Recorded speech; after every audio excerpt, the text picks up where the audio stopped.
अगर इस देश में विपक्ष के नेता, जनता, पत्रकार, यहाँ तक कि कुछ सेकुलर लोग सरकार के खिलाफ जाकर देशभक्ति के नारे लगाएंगे या देशभक्ति को लेकर सवाल पूछेंगे तो आप पर अपराध के मुकदमे भी दर्ज हो सकते हैं और आपका कड़ा विरोध होगा।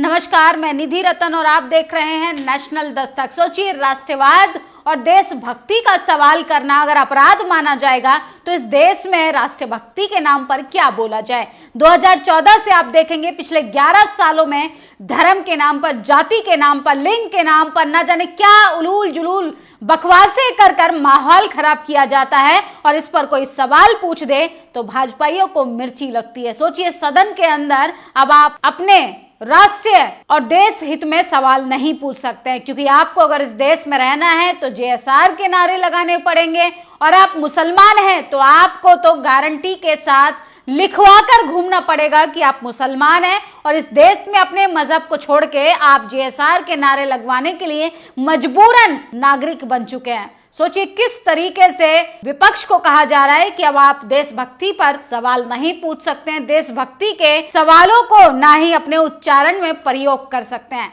तो क्या प्रयोग किया जाए? मोदी जी से सवाल नहीं पूछ सकते विकास पर, रोजगार पर, महंगाई पर, बढ़ती जीडीपी पर। एसआईआर से परेशान होकर जनता लगातार अपनी जान दे रही है। बीएलओ लगातार चुनाव आयोग के प्रेशर में आकर अपनी जान जोखिम में डालकर इस दुनिया को अलविदा कह रहे हैं, लेकिन आप सवाल नहीं पूछ सकते। आप सवाल पूछेंगे तो आप देशद्रोही कहलाएंगे। आप सरकार की नीतियों का विरोध करेंगे तो आप पर एनएसए लगाकर जेल की सलाखों के पीछे और मोटी मोटी धारा लगाकर आपको शायद उम्र कैद भी हो सकती है। लेकिन सोचिए क्या बोला जाए अगर देशभक्ति पर सवाल ना पूछा जाए तो क्या मोदी मोदी किया जाए या योगी योगी किया जाए या मोहन भागवत किया जाए या आरएसएस बीजेपी का गुणगान किया जाए, क्योंकि इस देश में पिछले 11 साल से तो वही हो रहा है। आप किसी भी राज्य का डेटा उठाकर देख लीजिए, जनता सिर्फ एक सवाल पूछती है भाजपा सरकार से कि चुनावी गड़बड़ियां जो हो रही है उस पर रोक कब लगेगी। सरकार को मिर्ची लगती है।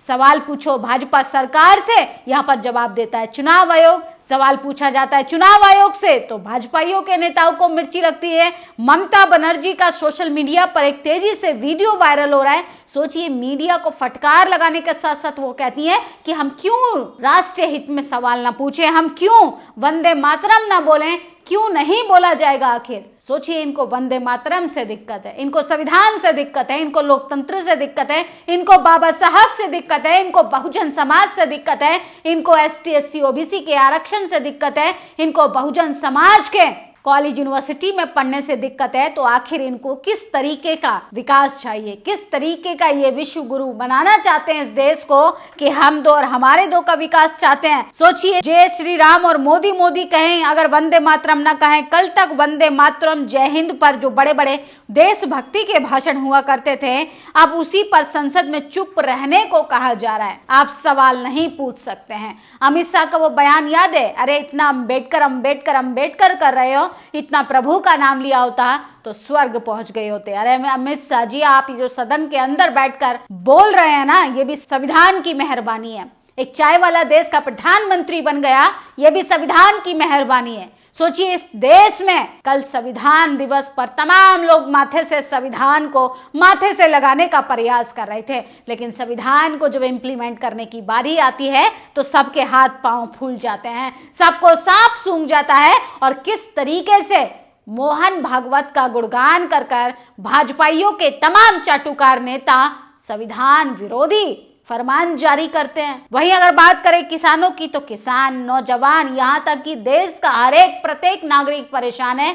लेकिन बहुमत की सरकार बनाने में माहिर भाजपा सरकार किस तरीके से एजेंसियों के सहारे चुनाव जीतती है, ये भी जगजाहिर है। किसान नेता राकेश टिकैत ने बड़ा आरोप लगाया। उन्होंने कहा है बीजेपी ने चुनाव आयोग से लेकर कोर्ट कचहरी तक कब्जा कर लिया है, जनता वोट नहीं दे रही, ये लोग बेईमानी से जीत रहे हैं। अरे जनता से जब आप ग्राउंड में जाकर सवाल पूछेंगे, मोदी को 100% तक नकारने का काम करे। मोदी की नीतियों से परेशान है। पिछले 11 साल से महंगाई अपनी चरम सीमा पर है, लोगों के पास रोजगार नहीं है, रोजगार मांगने पर युवाओं को पीटा जा रहा है, घसीटा दिखाया जा रहा है। उत्तर प्रदेश में एक दलित छात्र को किस तरीके से धरना अनशन पर बैठने के लिए मजबूर कर दिया जा रहा है। 10 दिन लगभग होने वाले हैं। अरे कितना पायल तन्वी बनाओगे, कितने रोहित वेमुला बनने पर मजबूर करोगे। किस तरीके से देश की दुर्गति होती जा रही है। लेकिन क्या करें, भाजपा सरकार है, बहुमत की सरकार बना रही है।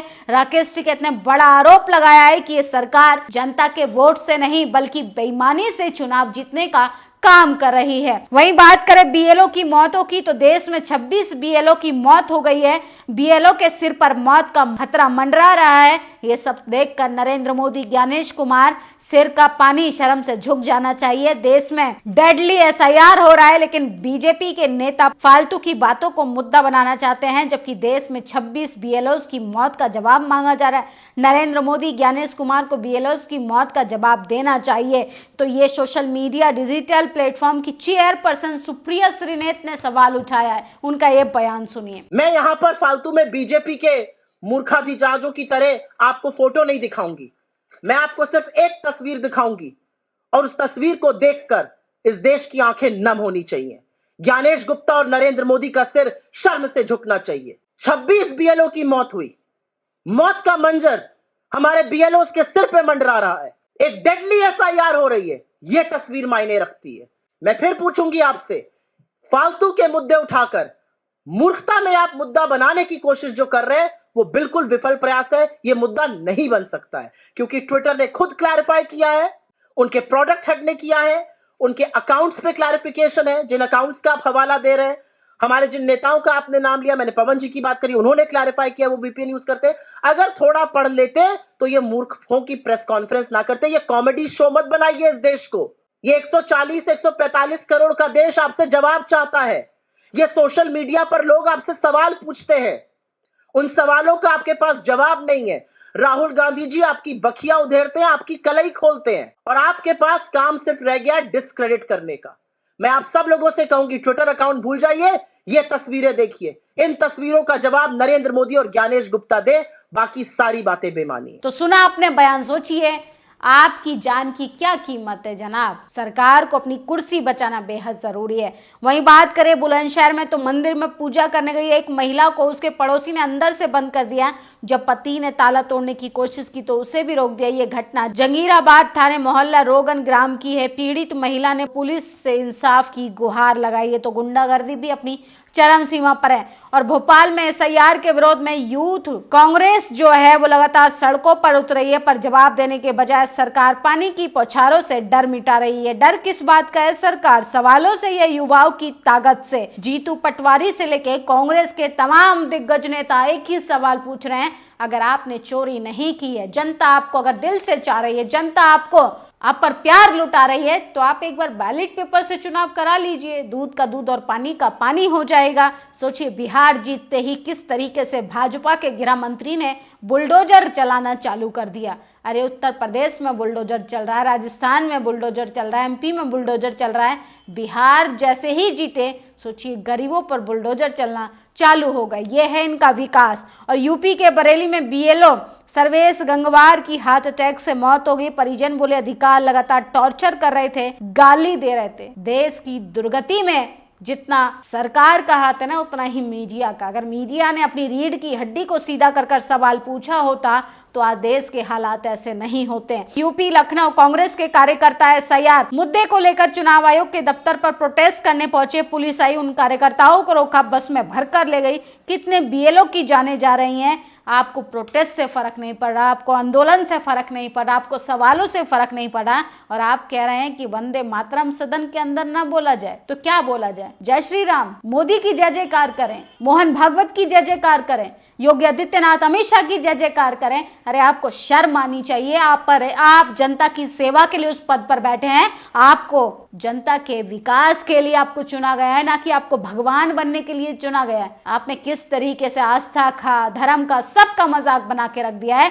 और अब देशभक्ति का भी मजाक उड़ा रहे हैं। और ये बाबा है, इसका नाम राम भद्राचार्य, आरक्षण विरोधी, जातिवादी, नेत्रहीन बाबा। कहने के लिए तो इसे बहुत कुछ कहा जा सकता है, लेकिन क्या करें, जैसे इन्होंने कर्म किए वैसे इनको जीवन मिला। सोचिए किस तरीके से महिलाओं के लिए उलूल जुलूल बयानबाजी कर कर ये अपने आप को साधु संत कहते हैं। ये वाइफ का फुल फॉर्म बता रहे हैं, वंडरफुल इंस्ट्रूमेंट फॉर एंजॉय, मतलब पत्नियां जो होती हैं वो आनंद के लिए बनी हुई एक खिलौना होती हैं। अरे महिलाओं से जन्म लियो, इसका तो लिहाज किया होता, अपने माताएं बहनों का तो लिहाज किया होता। और अफसोस होता उन महिलाओं पर, ज्यादा से ज्यादा तादाद में ऐसे बाबाओं की जो फैन है, ऐसे बाबाओं को जो ज्ञान सुनने जाती हैं, सबसे ज्यादा महिलाएं जाती हैं। अरे ऐसे बाबाओं पर तो केस दर्ज होना चाहिए जो महिला विरोधी बयान देते हैं। सोचिए महिलाओं को धर्म के नाम पर बेवकूफ बनाकर ये लोग महिलाओं के ही खिलाफ बकवास कर कर चर्चाओं में बने रहना चाहते हैं। इस पर कोई बात और बहस कर ले तो इनको मिर्ची लग जाती है।